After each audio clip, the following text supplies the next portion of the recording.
Bom, doutora, a gente vai começar falando aí sobre disciplina, que é um ponto que quando se menciona disciplina, chama um pouco a atenção para mal.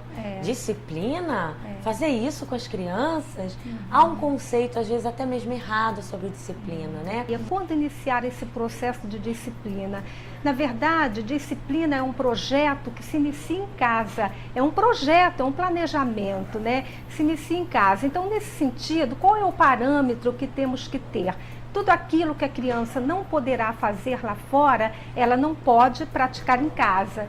Tudo que ela puder fazer lá fora, ela deverá praticar em casa. Ou seja, é em casa que se pratica aquilo que se espera do cidadão lá fora. Olha. Então, nesse sentido, desde cedo, nós temos que ensinar para a criança que aquilo que é bom para ela não pode ser ruim para os demais. Então, respeito no relacionamento que inicia em casa. Você não pode esperar que lá fora a criança vá, ou o adolescente ou o adulto vá respeitar os outros se ele não viveu esse processo em casa. Gratidão pelo alimento de cada dia, quer dizer, são valores tão importantes lá fora que a gente no dia a dia a gente deixa passar. Porque a disciplina, ela sempre vem acompanhada da correção e do exemplo. Quer dizer, mais do que você dar conselhos para a criança, brigar com a criança, o importante é você colocar em ordem a casa, porque nenhuma família ela pode desenvolver satisfatoriamente sem que nesse lar haja a inclusão de leis, de regras. E aí o que acontece? Nessas regras, nessas leis do dia a dia, que toda casa tem que ter, na menor ofensa da criança em violar uma dessas regras ou uma dessas leis, ela não pode passar impune, porque se houver a impunidade hoje, amanhã ela violará outra, depois da manhã outra, depois outra, e assim a sua desobediência vai aumentando a cada dia. Então, que momento começar a trazer a criança? Eu acho importante assim, os filhos desde pequenos, eles têm que ser trazidos à submissão, ou seja, a severidade dos pais tem que ser exercitada logo nos primeiros momentos do desenvolvimento da criança. Você não pode esperar que essa criança cresça para depois você iniciar esse processo de disciplina.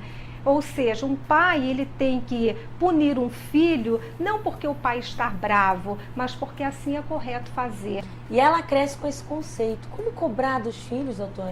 Para que na fase adulta eles sejam bons cidadãos. É verdade, né? Como cobrar, né? Cobrar os resultados. Aquilo que nós delegamos, nós precisamos cobrar o resultado daquilo que nós delegamos.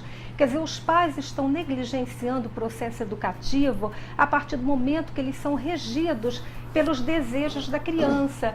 Ou seja, a criança ela tem que crescer realizando, desenvolvendo aquilo que ela é capaz de fazer. Então, nesse sentido, os pais não devem fazer pelas crianças aquilo que eles são capazes de fazer. Então, é o seguinte, se eu tenho que fazer alguma coisa e alguém faz por mim, o que vai acontecer? Eu não vou fazer nada e ainda vou ficar satisfeito. Quer dizer, então, nesse sentido, a partir do momento que a criança cresce, desenvolvendo aquilo que ela pode, junto vem a independência, vem a autonomia, vem a ética, e a disciplina ela entra aí. A disciplina é você, a partir do momento que você vai se desenvolvendo e tem os adultos ali direcionando os seus caminhos, né? Os pais principalmente não sendo regidos pelos desejos da criança, que é um dos erros que os pais têm cometido hoje. Quer dizer, os filhos podem tudo. E aí o que acontece? Esse processo de disciplina, ele acaba sofrendo danos. E a gente tem que pensar o seguinte, que a disciplina é um compromisso ético para você saber o que você pode fazer independente da presença do outro. O que é honrar a pai e mãe? É uma pergunta que poucos fazem. Verdade. Honrar a pai e mãe é respeitá-los e estimá-los pela sua posição de autoridade, porque pai e mãe são autoridades na vida de um filho. Então nós devemos ensinar as crianças a honrar aqueles que merecem honra, pois nos dias de hoje ninguém honra mais ninguém, ninguém respeita mais ninguém. Por outro lado, elas devem ser orientadas também a falar de maneira correta com aqueles que merecem honra, da mesma forma que expressar os pensamentos de uma forma que demonstre respeito. Então, se o meu filho fala de uma forma desrespeitosa comigo, o que eu tenho que fazer? Vamos lá, senta com essa criança, vamos ver se você consegue uma forma mais respeitosa de você expressar esse sentimento.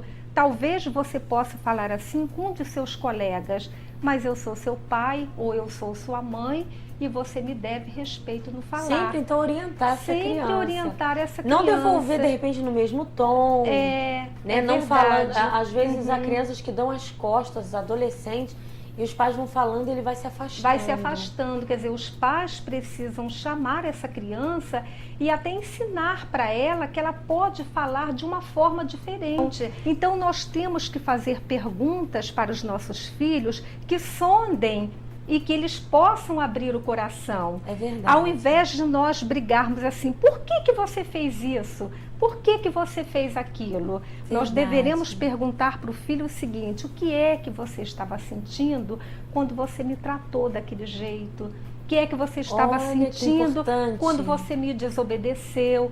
Quer dizer, é no lar que a gente encontra um ambiente de aceitação. Quer dizer, a criança, ela tem que se sentir amada dentro desse lar. E nós temos que fazer com que ela caminhe do comportamento para a atitude do coração. Gente, e quer dizer, nesse sentido também, as famílias precisam criar em seus lares ambientes que permitam a manifestação daqueles valores individuais que nós acreditamos. E deveríamos dizer sempre para a criança: meu filho, não há nada que você venha me dizer que eu não vá te ouvir atentamente. Eu posso não concordar com você, mas eu vou discutir seriamente sobre os seus pensamentos e sobre suas atitudes. Obediência é obedecer a alguém em autoridade.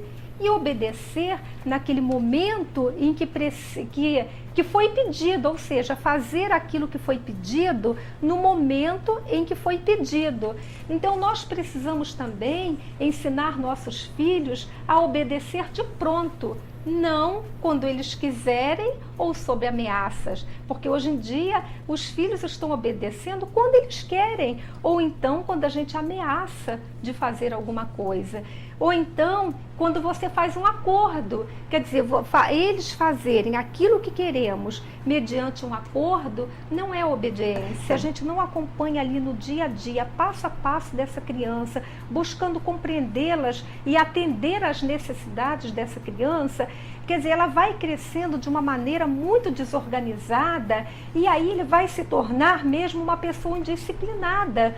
E aí o que acontece na vida de uma pessoa indisciplinada, que agora há pouco nós estávamos falando disso.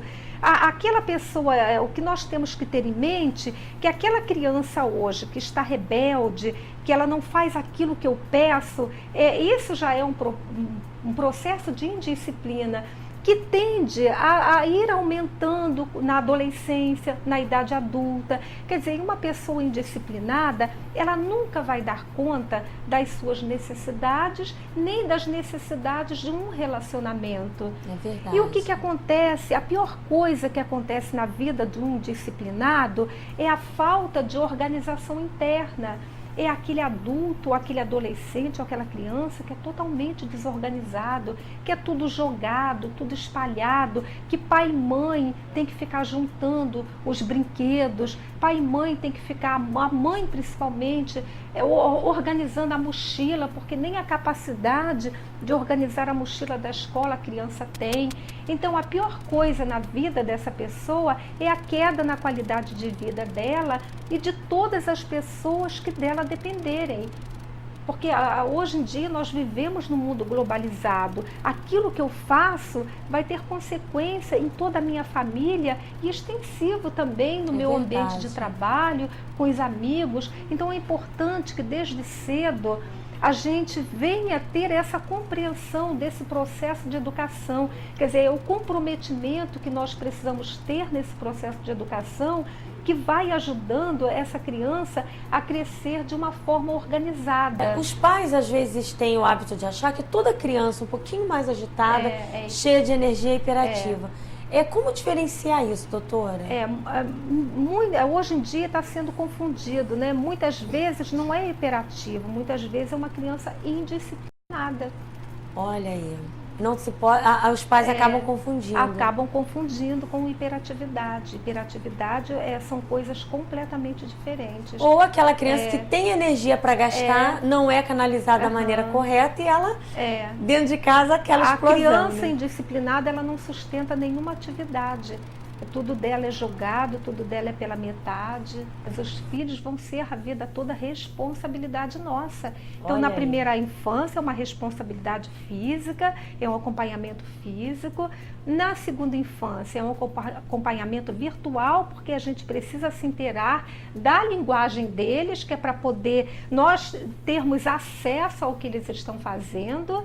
Inclusive, os filhos violam as regras da casa porque eles têm a certeza de que os pais não estão acompanhando. Porque todo o processo de instrução, ele não é feito numa única etapa. Todo o processo de aprendizagem, ele não é feito de um dia para o outro. Ele é dividido em partes, em segundos tempos, né? E a transmissão tem que ser exaustiva. Então, todo dia você tem que transmitir a mesma coisa até que essa criança cresça, se torne um adulto. Então, é muito assim, olha, quando somos pequenos, nós temos que ter um controlador externo. Quer dizer que, na verdade, é exercido na pessoa de um pai e de uma mãe, que esse controlador externo, ele vai dizendo para a criança o que ela deve, o que ela não deve fazer. Quando essa criança cresce, esse controlador que hoje é externo, amanhã vai estar interno.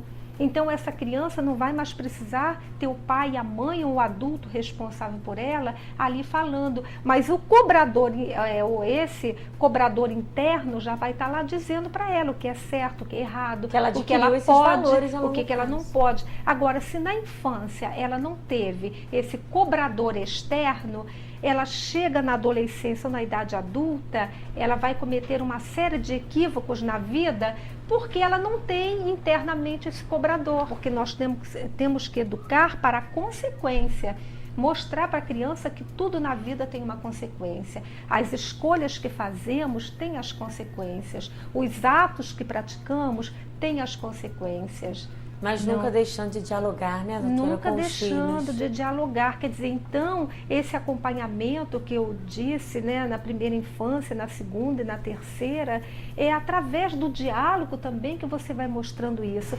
Se eu moro numa rua movimentada e meu filho vai para o meio da rua, eu vou ficar de braços cruzados esperando para ver o que vai acontecer?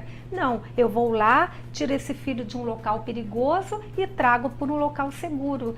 Então, é isso que nós temos que ter em mente, independente da idade. Indisciplina é algo perigoso na vida do indivíduo. E você, quando disciplinar uma criança, um adolescente, é uma missão de resgate. É você tirar aquele filho de um local perigoso e trazer para um local seguro. Olha, que maravilha, que metáfora fantástica, doutora. Agora, as considerações finais, o pensamento, a reflexão que eu quero deixar para o telespectador é o seguinte: tem um pensador, analista americano, que o nome dele é James Hillman, que ele diz o seguinte: ele compara o ser humano com uma semente de carvalho. A semente de carvalho, ela é uma semente minúscula, mas que ela possui nessa sementinha, ela possui todo o seu potencial de crescimento, e no final de 20, 40 anos, ela se torna numa árvore frondosa imensa. Assim somos nós, e nosso embrião já possuímos todo o potencial de desenvolvimento. Então ele diz o seguinte, que nós nascemos gigantes. Agora, basta que alguém regue, nutre no dia a dia esse embriãozinho para que desabroche para a vida. Então, educar não pode ser aleatoriamente, não pode fazer, não existe o bom senso na educação, existe o que? O conhecimento, existe a informação. Então, nós, enquanto pais, enquanto educadores, precisamos o tempo todo ler livros, revistas, artigos de jornais, né, que agreguem valores educativos às nossas ações para com nossos filhos.